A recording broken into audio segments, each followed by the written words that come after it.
Usisahau kulike, kubonyeza alama ya subscribe na alama ya kengele. Karibu. Assalamu alaikum warahmatullahi wabarakatuh. Alhamdulillahi rabbil alamin wa bihi nasta'in ala umuri dunya waddin, thumma salatu wassalam sarmada ala khairi nabiyuna man qad wahada wa ala alihi wa ashabihi wa tabi'ina, amma ba'du. Ama baada ya kumshukuru Mwenyezi Mungu na kutaka rehma na amani zimwendee zimfikie mtume wetu Muhammadi sallallahu alaihi wasallam na masahaba zake na ahali zake wote kwa ujumla, na matabi'in na matabi'i tabi'in. Ndugu zangu, inshallah tunaendelea na masomo yetu. Bado tupo katika mlolongo wa kusema sura za katika Qur'an na faida zake. Sura katika Qur'an na faida zake. Hivi sasa tupo katika sura ya 50 katika Qur'ani, Suratu Qaf. Suratu Qaf hii ni sura ya 50 katika Qur'an. Faida ya sura hii ni kwamba tutazisoma faida 4 za sura hii. Faida ya kwanza kabisa ya sura hii, ukiisoma aya ya 23 katika sura Qaf, aya ya 23 ya Suratu Qaf ni tiba ya maradhi ya macho.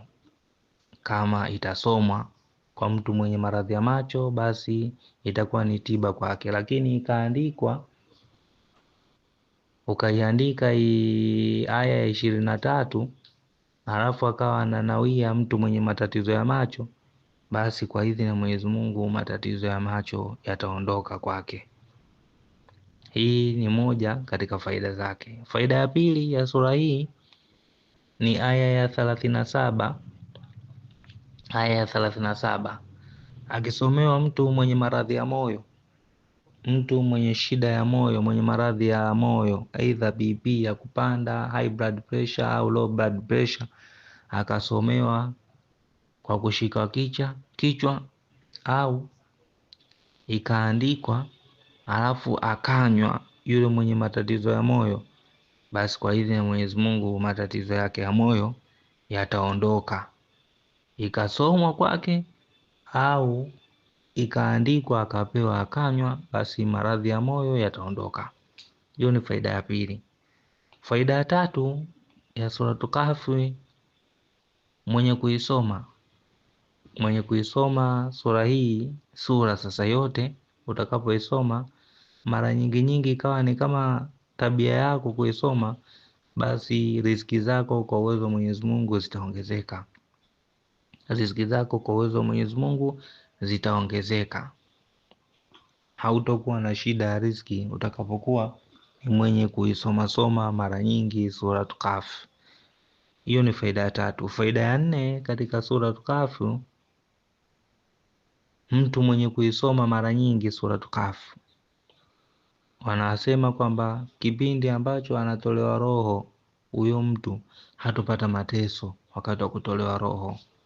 Hakutokuwa na mateso wakati wa kutolewa roho. Tunafahamu kwamba utolewaji wa roho una majambo mengi, watu wanapitia namna nyingi au changamoto nyingi, lakini kwako msomaji wa Suratu Kahfi hautopitia mateso katika utoaji wa roho. Kwa kifo chako hakitokuwa cha mateso, na utoaji wako wa roho, utakapotolewa roho, hautokuwa ni wa mateso. Kwa kifo hakitokuwa cha mateso, lakini na utoaji wa roho nao hautokuwa na mateso. Tunafahamu kuna watu wanakufa kwa mateso makubwa, kuna watu wanakufa kwa majambo mazito kweli kweli, lakini wewe utakayekuwa ni mwenye kuisoma sura hii, basi wewe hautokufa kwa mateso, hautokufa kwa majanga mazito, lakini vile vile roho yako wakati inatoka itakuwa unastareheshwa kwa kule kutolewa kwako roho, inshallah. Kwa tujitahidi sana kuisoma Suratu Kahf, inshallah. Wassalamu alaikum warahmatullahi wabarakatuh.